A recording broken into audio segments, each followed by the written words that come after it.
بذات الصدور کہاں ہے یہ؟ بلکہ نہیں، یہاں سے پڑھنا ہے ہم نے، لیل سے لے کے یہاں تک، بذات الصدور تک، یہاں سے پڑھیے گا فائزہ۔ یولج اللیل فی النہار ویولج النہار فی اللیل وہو علیم بذات الصدور۔ وہی داخل کرتا ہے رات کو دن میں، ویولج النہار فی اللیل، اور داخل کرتا ہے دن کو رات میں، وہو علیم، اور وہ واقف ہے، بذات الصدور، اس سے جو دلوں میں ہے۔ داخل کرنے کے لیے جو لفظ آیا ہے وہ ہے ولجا، یعنی یولج کا لفظ جو ہے اس کا جو روٹ ورڈ ہے وہ کیا ہے؟ واو، لام اور جیم، ولجا۔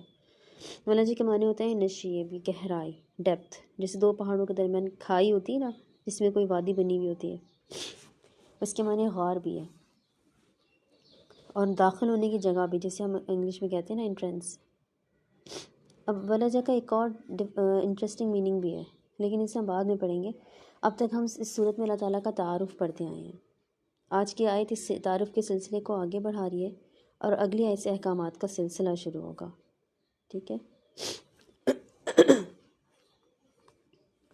وہی داخل کرتا ہے رات کو دن میں۔ رات کو دن میں داخل کرنا کیا ہوتا ہے؟ ایک معنی تو اس کی یہ بنتے ہیں کہ گھڑی کے ساتھ بدلتے دن اور رات، کبھی دن لمبے ہو جاتے ہیں، کبھی راتیں لمبی ہو جاتی ہیں، اور کبھی اس کے الٹ ہو جاتا ہے۔ کچھ ملکوں میں رات کو دن میں داخلے کی اجازت نہیں ہوتی، اور سارا سال مغرب کا سا موسم چھایا رہتا ہے۔ اندھیرے اور سورج کو اجازت بھی ان کا رب دیتا ہے۔ اسی طرح ہم انسانوں کی زندگی پہ بھی دن اور رات چھائے ہوتے ہیں، کبھی کسی کا دن چل رہا ہوتا ہے، کبھی کسی کی زندگی پہ رات چھا جاتی ہے۔ آپ کو بات سن کے کیا لگا کہ دن سے میری مراد ایک اچھا اور خوشحال وقت ہے، اور رات سے مراد برا وقت؟ نہیں، رات بری نہیں ہے، اور نہ دن کا مطلب خوشحالی ہے۔ دن کیا ہے؟ دن روشنی ہے، دن کام ہے، دن مشقت اور محنت ہے، دن ایک مسلسل جد و جہد ہے۔ آپ دن میں اپنے اہم کام نپٹاتے ہیں، بھاگ دوڑ میں لگے ہوتے ہیں، کیونکہ اکثر دکانیں اور آفیسز دن میں کھلے ہوتے ہیں۔ آپ کی کوشش ہوتی ہے کہ ساری مشقت دن میں کر لیں تاکہ رات میں کام نہ کرنا پڑے، کیونکہ رات آرام ہے، رات ٹھہر جانے کا مشورہ دیتی ہے، رات راحت ہے۔ بھلے اس میں تاریکی ہے، بھلے اس میں دن جیسی چمک نہیں ہے، لیکن رات میں اپنا سکون ہے۔ اگر دن زندگی کے خوشحال کو کہا جائے تو جب انسان خوشحالی میں ہوتا ہے تو اسی دنیا نے اپنے اندر پھنسا رکھا ہوتا ہے، اس کی فیملی، کریئر، سب کچھ جوبن پہ ہوتا ہے، اس کا اپنے رب سے تعلق عموماً کمزور ہو جاتا ہے۔ لیکن جب اس انسان پہ بظاہر برا وقت آتا ہے اور دنیا کی چمک دمک ختم ہو جاتی ہے اور اسے اکیلا چھوڑ دیا جاتا ہے، اور دوسرے لوگ اپنی دنیا میں گم ہو کے اسے چھوڑ جاتے ہیں، تب وہ تنہا ہوتا ہے، اور اس تنہائی میں وہ خود کو کھوجتا ہے، اپنی روح کو آرام دیتا ہے، اور اپنے رب سے تعلق کو تلاش کرتا ہے۔ اس طرح دیکھا جائے تو کچھ بھی برا نہیں، نہ دن نہ رات۔ دن میں آپ اللہ تعالیٰ کے فضل کے سائے میں ہوتے ہیں، رات میں آپ اللہ کو اپنے قریب تلاش کرنے کی کوشش کر رہے ہوتے ہیں۔ آپ کی زندگی میں اس وقت دن چل رہا ہے یا رات، دونوں ہی آپ کے لیے اچھے ہیں۔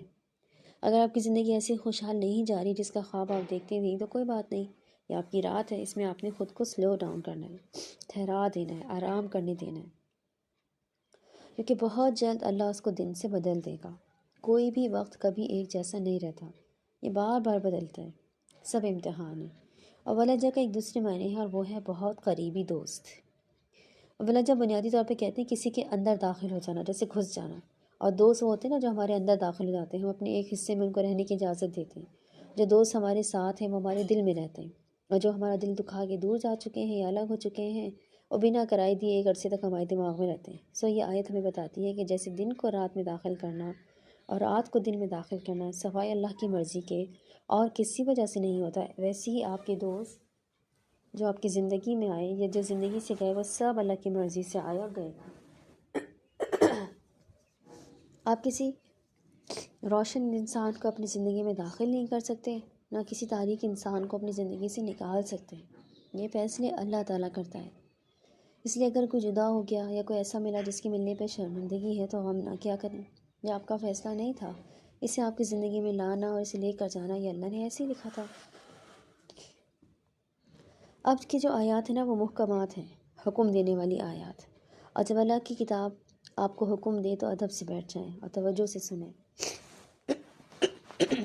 کیونکہ آپ طالب قرآن یعنی اسٹوڈنٹ آف قرآن ہیں، آپ کو ان احکامات کو ماننا ہے۔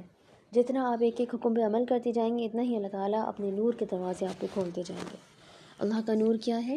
یہ ہم آگے پڑھیں گے، لیکن اس کو پڑھنے سے پہلے اپنے دل اس کے احکامات کے لیے کھولنا ہوگا۔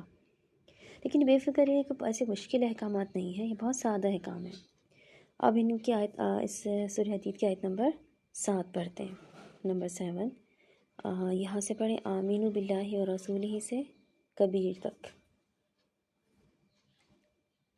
آمنوا بالله ورسوله وأنفقوا مما جعلكم مستخلفين فيه فالذين آمنوا منكم وأنفقوا لهم أجر كبير۔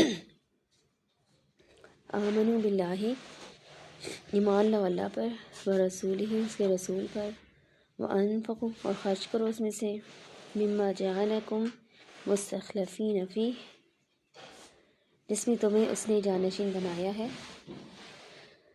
فالذین آمنوا، بس جو لوگ ایمان لائے تم میں سے، آمنوا منکم، وانفقوا لہم اجر کبیر، اور خرچ کرتے رہے ان کے لیے بڑا اجر ہے۔ اس میں پرائیویٹ کال اور اس میں بند کرتے ہیں۔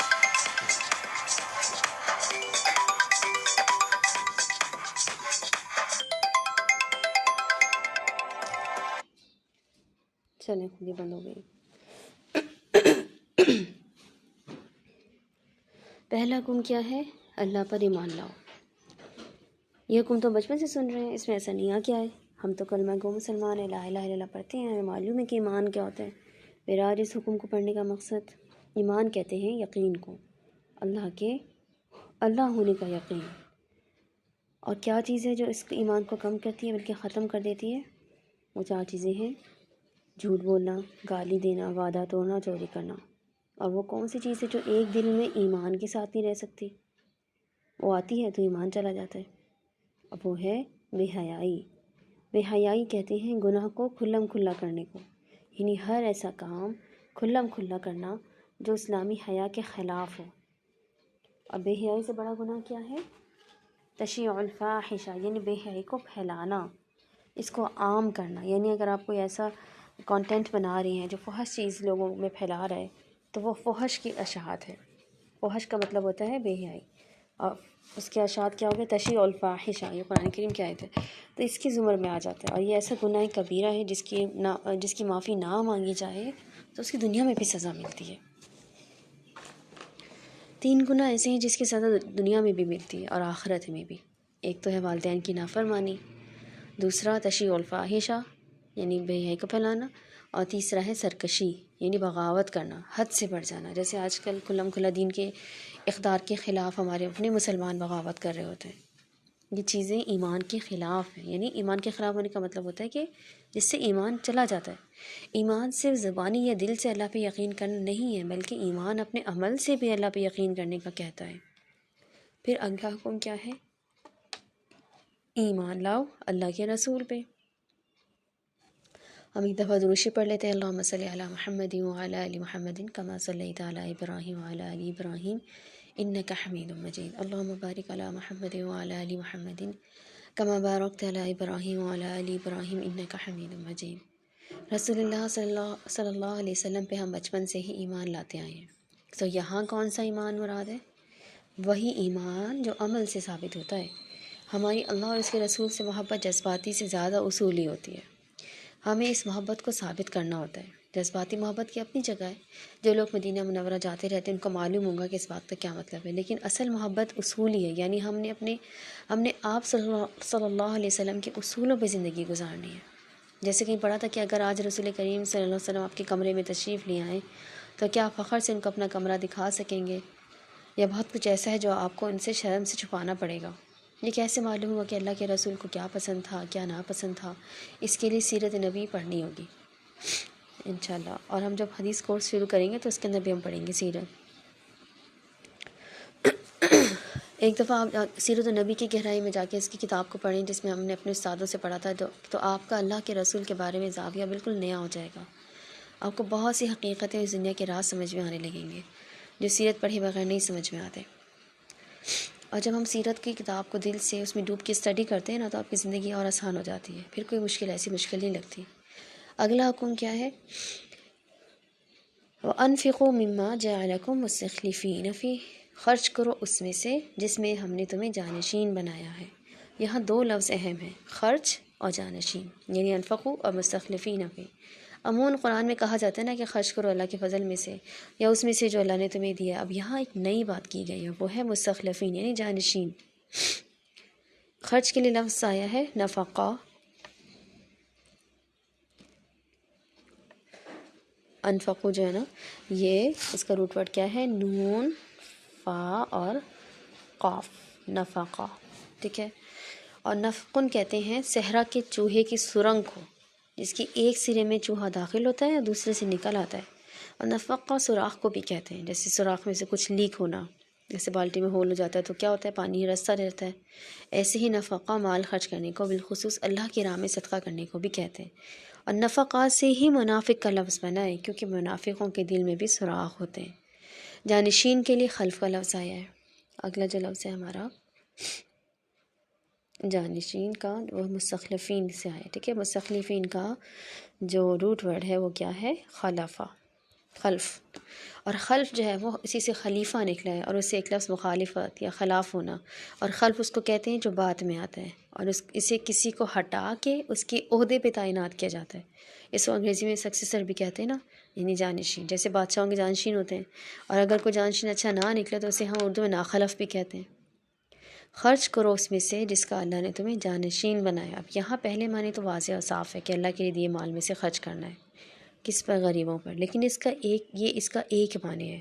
اس آیت کے اندر بہت گہرائی چھپی ہے۔ یہاں غور کریں تو مال کا لفظ کہیں نہیں لکھا ہوا ہے، صرف جو کہا گیا ہے، وہ انفقوا مما جعلکم مستخلفین فی، یعنی وہ جس میں تم جانشین بنائے، یعنی فی ہی لکھا ہے خالی، صرف وہ جس میں تم جانشین بنائے گا۔ اور آپ کو کس چیز میں جانشین بنایا جاتا ہے؟ جو آپ کی اپنی نہیں ہوتی، آپ اس کے ساتھ پیدا نہیں ہوتے، وہ آپ کو قسمت سے عطا ہو جاتی ہے، اس میں آپ کا کوئی کمال نہیں ہوتا۔ یہ اللہ کی تقسیم ہے کہ کسی کو اپنے باپ کی گدی ملتی ہے، وہ بادشاہ بن جاتا ہے، اور کسی کا باپ اگر فقیر ہو تو وہ اسی فقیر کی گدی پہ بیٹھ جاتا ہے۔ آپ کے پاس کیا ہے؟ یقیناً کچھ ایسا جو آپ نے خود نہیں بنایا، کوئی ٹیلنٹ، کوئی اسکل، کوئی ہنر، کوئی ایسی نعمت جس میں آپ کا کوئی کمال نہیں، آپ کو اس کا نگران بنایا گیا ہے، اور یہ چیز یقیناً آپ سے پہلے کسی دوسرے کے پاس تھی۔ جانشین اسی گدی پہ بیٹھتا ہے نا جو پہلے کسی دوسرے یعنی اس کے باپ دادا کے پاس ہوتی ہے، لیکن پھر اللہ اس کے باپ دادا پہ زوال لے آتا ہے، کیونکہ وہی تو ہے جو انسان کی زندگی میں دن اور رات کو عدل بدل کرتا ہے۔ اب آیا اس آیت کا کنیکشن سمجھ میں؟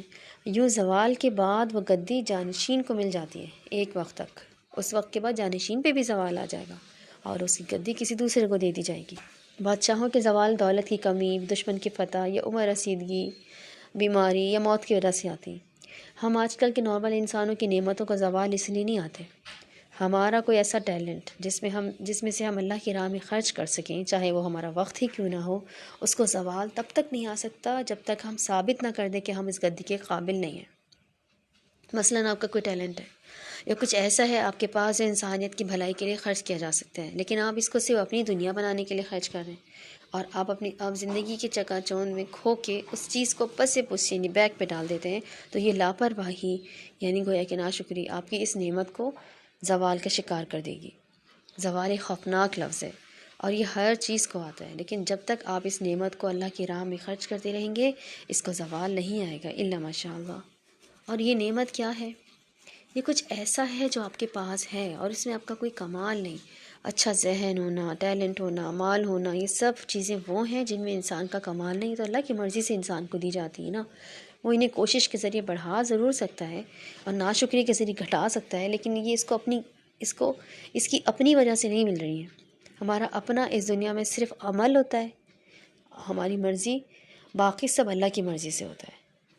اپنی ذات پہ نظر ڈالیں، کچھ ہے آپ کے پاس جو ارد گرد کسی کے پاس نہیں ہے، کچھ ہے جو آپ کو آپ بناتا ہے۔ کیا آپ کے پاس الفاظ ہیں جو کسی دکھی دل کو جوڑ سکتے ہیں؟ یہ اللہ کا دیا مال جو آپ کے سراؤنڈنگ کے لوگوں کی مدد کر سکے؟ صرف غریبوں کا نہ سوچیں، سب سے پہلے حقدار آپ کے قریبی عزیز ہوتے ہیں، فیملی، جیسے بھائی ہو گئے، بہنیں اگر ہیں تو وہ کزنس، پھر رشتے دار، اگر والد فوت ہو چکے ہیں تو والد کے دوستوں کا خیال رکھنا بہت بڑی نیکی ہے۔ اگر آپ کو اپنی نعمت نہیں معلوم جس میں آپ جانشین ہیں، اور یہ نہیں ہو سکتا کہ کچھ نہ ہو، کیونکہ پھر آپ یہ اتنا پڑھ رہے ہوتے، تو جس میں کوئی ایسی نعمت نہیں پتہ چل رہی ہے آپ کو جس میں آپ جانشین ہیں، تو آپ نے اپنے سراؤنڈنگ کے لوگوں سے پوچھنا ہے کہ کوئی نہ کوئی آپ کو ضرور بتائے گا کہ وہ کیا چیز ہے جو آپ کے لیے خاص اللہ نے آپ کو دی ہے۔ نہ سمجھ آئے تو اللہ سے پوچھیں، اور آپ کو اللہ تعالیٰ آپ کی وہ نعمت آپ کی آنکھوں کے سامنے لے آئیں گے۔ اب کرنا کیا ہے، اس نعمت میں ایسا سوراخ کرنا ہے جس سے وہ باہر گرتی رہے اور اللہ کی زمین کو سیراب کرتی رہے، اللہ کی مخلوق کو، تاکہ جو بھی اس زمین سے گزرے وہ اس سے فیضیاب ہو جائے۔ آپ نے اپنی نعمت کو پورا خرچ نہیں کرنا، اس میں سے خرچ کرنا ہے، تھوڑا سا وقت نکال کے اس کے ذریعے کسی انسان کو فائدہ پہنچانا ہے۔ اللہ کے راستے میں خرچ کرنے کا مطلب ہے کسی انسان کا بھلا کرنا۔ اللہ کو آپ سے اس کے فرشتوں کی بھلائی نہیں چاہیے، نہ جنات کی، نہ آپ نے جنت یا جہنم کی اینٹیں جوڑ کے انہیں تعمیر کرنا ہے۔ ہم دنیا میں بھیجے گئے ہیں انسانیت کی مدد کرنے اور اللہ کا انصاف قائم کرنے۔ ہم نے یہاں یہی کرنا ہے۔ ہماری عبادتیں تو ہماری اپنی ذات کے لیے ہے، وہ پرسنل چیز ہے، وہ ہماری روح کو صاف رکھتی ہے، لیکن وہ چیز جو ہمیں اللہ کے نام کے لیے اصل اہم بناتی ہے، وہ چیز جو اللہ تعالیٰ کو بے حد خوش کرتی ہے اور جس کے بدلے وہ ہمیں معاف کر دیتا ہے، وہ اس کے بندوں کی مدد کرنا ہے۔ کسی دکھی دل کو جوڑنا، کسی غریب کی مدد کرنا، کسی کا غم سن لینا، کسی کی مشکل دور کر دینا، کسی کو اس کے مسئلے کا حل بتا دینا، ان سب کاموں کے لیے وقت چاہیے ہوتا ہے نا۔ اگر آپ اپنے وقت کو تھوڑا تھوڑا ان کاموں میں لیک ہونے دیں تو ٹھیک ہے، اگر نہیں خرچ کریں گے، یعنی یہ نفقہ پیدا نہیں کریں گے، تو کیا ہوگا؟ آپ کے وقت اور توانائی میں ویسے ہی سوراخ ہو جائیں گے، آپ کا وقت کہاں جا رہا ہے معلوم نہیں ہوگا، توانائی بہت جگہوں پہ بڑھ جائے گی، ہر وقت مصروفیت گھیری رکھے گی، یہاں تک کہ خود کو ہی بھلا دیں گے، یہ مال، یہ ٹیلنٹ، یہ غلط جگہوں پہ ضائع ہوگا، وقت اور توانائی ضائع ہوتی رہے گی۔ سو یہ طے کرنا ہے کہ یا تو ہم نے اپنی نعمتوں کو خود سوراخ کر کے اللہ کے دوسرے بندوں کا حصہ نکالنا ہے، یا اللہ ان میں سوراخ کر کے ان کو ضائع ہونے دے گا۔ فیصلہ تو ہمیں کرنا ہے، ٹھیک ہے۔ آیت کا اگلا حصہ ہے فَالَّذِينَ آمَنُوا مِنكُمْ وَأَنفَقُوا لَهُمْ أَجْرٌ كَبِيرٌ، بس جو لوگ ایمان لائے تم میں سے اور خرچ کرتے ہیں ان کے لیے ہے اجرٌ کبیر۔ اور اگر آپ یہ دونوں کام کریں، اللہ پہ ایمان لاتے ہوئے دل سے بے حیائی والے کاموں کو منفی کر کے اپنی نعمتوں میں اس کی دوسری مخلوق کا حصہ نکالتے رہے، تو کیا ہوگا آپ کے لیے؟ اجرٌ کبیر۔ اجر انعام کو بھی کہتے ہیں، اجرت کو بھی کہتے ہیں، یعنی آپ کے کام کے بدلے میں کی جانے والی پیمنٹ۔ ہر شے کا معاوضہ ہوتا ہے۔ اس دنیا میں آپ کسی سے کام نہیں کروا سکتے بنا اجرت کے۔ اگر آپ اس کو پیمنٹ نہیں دیں گے تو آپ زیادتی کریں گے، کیونکہ ہر ایک کا وقت اور توانائی قیمتی ہے۔ جیسے جیسے میں جو پڑھا رہی ہوں کورس، اس کی بھی فیس ہے جو آپ ایز اے اسٹوڈنٹ جو ہے وہ ہمیں دیتے ہیں۔ کیوں؟ یہ قرآن پڑھانے کا اجر نہیں ہے، نہ اس کا اجر نہ آپ دے سکتی، نہ کوئی انسان کسی دوسرے انسان کو دے سکتا ہے، وہ تو اللہ کے ذمہ ہے۔ اللہ اس اجر کو اپنی طریقے سے دے گا۔ اب وہ یہ بھی دیکھے گا کہ کورس میں کہیں کس بات پہ کورس کروانے والے کا خود عمل کر رہا تھا یا نہیں، وہ اپنا اجر اپنے حساب کتاب کے ساتھ دیتا ہے۔ کورس کا معاوضہ یا فیس جو آپ دے رہے ہوتے ہیں وہ قرآن اسٹوڈنٹ کی جو ٹیم ہے ان کے وقت کا ہوتا ہے، ٹھیک ہے، میرا وقت ہے یا میری ٹیم کا وقت ہے۔ لیکن نوٹ کریں تو آپ سے یہ اجرت کورس سے پہلے لی جا رہی ہوتی ہے، ایڈوانس میں نا۔ جن جگہوں پہ اجرت پہلے نہ لی جائے، جیسے ریسٹورینٹ میں کھانا کھانے کا بل ہے، وہاں فوراً بعد مانگی جا رہی ہوتی ہے، جیسے ہم نے کھانا کھایا ہمیں فوراً پے کرنا ہوتا ہے۔ ہمارے دین میں بھی ہے کہ مزدور کا پسینہ خشک ہونے سے پہلے اس کو اجرت دے دی جائے۔ تو جو اللہ اس دنیا کے لیے یہ نظام بناتا ہے، یہ سسٹم کہ مزدور کو مزدوری پسینے سوکھنے سے پہلے ملے، وہ آپ کی اجرت کیا کئی سال رکھے گا؟ کیا وہ اس اجرت کے دینے کے لیے قیامت کا انتظار کرے گا؟ نہیں، ایمان اور خرچ کرنے کی اجرت اس دنیا میں بھی ملے گی اور آخرت میں بھی، فوری بھی اور بعد میں بھی۔ آپ اس کو اپنی آنکھوں سے سامنے دیکھ لیں گے۔ اور یہ اجرت کیسی ہوگی؟ اجرون کبیر، کبیر یعنی سب سے بڑا، اور کبیر کا لفظ نکلا ہے کبرا سے، کبیر، کبرون، ٹھیک ہے۔ یہ ہمارا آج کا آخری لفظ ہے۔ کبیر بڑے کو بھی کہتے ہیں، لیکن یہ بوڑھے کو بھی کہتے ہیں کبرا۔ بوڑھا کون ہوتا ہے؟ جس کی عمر بڑھتی جائے۔ اسی سے کبرا کے معنی سے بڑا ہونا نہیں بلکہ بڑے ہوتے رہنا ہے۔ درخت کا لمبا ہو جانا، بیج کا درخت بن جانا، عمر، میچورٹی یا سائز میں کسی چیز کا بڑھتے جانا، وہ ہمیشہ سے ایسا نہیں تھا لیکن بڑا ہوتا گیا۔ کبرا تعریف یا مرتبے میں بڑے ہونے کو بھی کہتے ہیں، یا آنر یا شرف کے زیادہ ہونے کو بھی کہتے ہیں۔ اسی سے تکبر کا لفظ ہے، یعنی کسی کا خود کو بہت بڑا سمجھ لینا۔ کیا سمجھ میں آیا کہ ایمان اور خرچ کرنے کا بدلہ اللہ تعالیٰ اجر کبیر کی صورت میں دیتے ہیں۔ ایسا انعام، ایسی ادائیگی جو کم نہیں ہوتی، وہ بڑھتی جاتی ہے۔ جیسے لوگ سود پہ نعوذ باللہ اکاؤنٹ کھلواتے ہیں تو اس میں پیسے خود ہی بنا محنت کے بڑھتے جاتے ہیں نا، انٹرسٹ ملتے رہتا ہے، البتہ ان میں کیا ہوتا ہے، برکت نہیں ہوتی اور وہ ضائع ہو جاتے ہیں، اور اصل جو پیسے ہیں وہ بھی ضائع ہو جاتے ہیں اس کی نحوست کی وجہ سے۔ اسی لیے اپنے اکاؤنٹس کا جائزہ لیں اور صرف کرنٹ اکاؤنٹ کھلوایا کریں۔ سیونگ اکاؤنٹ سے ایسے بچیں جیسے ہم پکس کی گوشت سے بچتے ہیں نا، ویسے ہی اجر کبیر و اجر ہے جو حجم میں بڑھتا جاتا ہے، والیوم میں۔ آپ ایک دفعہ اللہ کے لیے خرچ کرنا شروع کریں، پھر آپ کے اجر کا اکاؤنٹ کبھی کم نہیں ہوگا۔ اللہ آپ کو ایسی ایسی جگہوں سے نوازے گا کہ آپ کے ہاتھ بڑھ جائیں گے لیکن نعمتیں ختم نہیں ہوں گی۔ سبحان اللہ۔ آج آپ کی 3 اسائنمنٹس ہیں کیونکہ ویکینڈ ہے۔ پہلی یہ کہ آپ نے کچھ صدقہ کرنا ہے، مال کا صدقہ، اپنے ٹیلنٹ وغیرہ کا صدقہ بھی کریں اور کنٹینیوسلی کریں، لیکن اسائنمنٹ جو ہے وہ مالی صدقے کی ہے۔ جہاں بھی ہو سکے، جو بھی پہلا موقع ہو، اپنے پیسوں سے، چاہے والدین سے لیں یا پھر کسی سے، بھائی سے یا خود سے، اگر آپ کما رہی ہیں تو بس کچھ مال صدقے میں آپ نے نکالنا ہے، چاہے تھوڑا ہو لیکن ہو ضرور۔ دوسری اسائنمنٹ کیا ہے کہ آپ نے نمازوں میں ایک دعا شامل کرنی ہے کہ اے اللہ ہمیں زوال نعمت سے بچا، یعنی نعمت کو ضائع ہونے سے بچا لے۔ یہ دعا آپ کی نعمتوں کی حفاظت کرے گی۔ اور تیسری اسائنمنٹ ہے ہر ہفتے کی طرح تسبیح۔ اس دفعہ کی تسبیح تھوڑی سی طویل ہوگی کیونکہ اب تک آپ کی پریکٹس ہو گئی ہوگی۔ آپ نے 3rd کلمہ پڑھنا ہے، سبحان اللہ والحمد للہ ولا الہ الا اللہ واللہ اکبر ولا حول ولا قوت الا باللہ، ٹھیک ہے؟ اچھا، یہ 3rd کلمہ یعنی تیسرا کلمہ جو ہے وہ کیا ہے، یہ آپ کو آتا ہوگا انشاءاللہ۔ یہ آپ نے ہر روز 100 دفعہ پڑھنا ہے، ٹھیک ہے؟ اگر ہمت ہے تو اس کو زیادہ سے زیادہ 200 دفعہ پڑھ لیں۔ اب اگلا لیسن آنے تک آپ نے اس کلمے کو پڑھتے رہنا ہے، اور کوشش کریں کہ آپ کی تصویر کا جو کاؤنٹر ہے نا وہ آپ کی انگلی پہ بندھا رہے۔ آپ اٹھتے بیٹھتے تھوڑا تھوڑا پڑھ لیا کریں، لیکن واش روم میں نہیں پڑھ سکتے۔ اور جو ہے جیسے ہم ڈریس جب چینج کر رہے ہوتے ہیں تو بسم اللہ پڑھ کے ہم ڈریس چینج کرنے کے بعد پھر تسبیح پڑھتے ہیں، ٹھیک ہے؟ لباس اتری ہوئی حالت میں تسبیح نہیں پڑھ سکتے۔ سر پہ دوپٹہ ہونا یا نہ ہونا ضروری نہیں ہے، البتہ دوپٹہ کر لینا بہتر ہے کہ ادب کا تقاضا ہے، یا کوئی اسکارف باندھ لیا کریں، ہیڈ اسکارف وغیرہ۔ انشاءاللہ اگلے ہفتے جو ہے ہم اپنا منڈے کو نیکسٹ لیسن کے ساتھ ملیں گے۔ کوئی کوشچن ہے فائزہ؟ انشاءاللہ نہیں مس۔ چلیے دعا پڑھ لیتے ہیں۔ سبحان